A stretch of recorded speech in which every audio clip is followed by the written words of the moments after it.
বিসমিল্লাহির রহমানির রহিম। এই আয়াতটা আমাকে বদলে দিয়েছে। একদিন কোরআনের একটা আয়াত আমাকে থামিয়ে দিয়েছিল। আমি জানতাম না আর কতটা সহ্য করতে পারি। চারপাশে সবাই ব্যস্ত, আর আমি যেন হারিয়ে যাচ্ছিলাম নিজের মধ্যেই। আল্লাহু আকবার, আল্লাহু আকবার। একদিন রিকশায় বসে হেডফোনে একটা কোরআনের আয়াত শুনছিলাম। হঠাৎ এই লাইনটা শুনেই আমি থেমে গেলাম।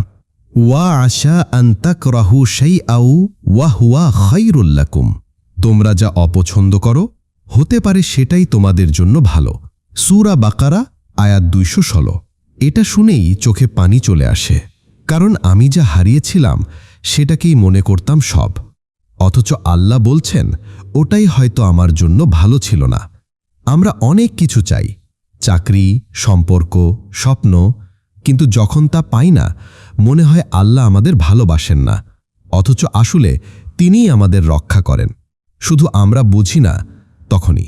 আজ বুঝি যে দোয়া আল্লাহ কবুল করেননি সেটাও রহমত। যে দরজাটা তিনি বন্ধ করেছেন তার পেছনে হয়তো আগুন ছিল। আলহামদুলিল্লাহ, তিনি জানেন, আমি তো জানি না। তুমি যা হারিয়েছ হতে পারে সেটাই তোমাকে বাঁচিয়েছে। ফলো, লাইক, কমেন্ট করুন যেন এমন আরও কন্টেন্ট আপনার কাছে পৌঁছে যায়।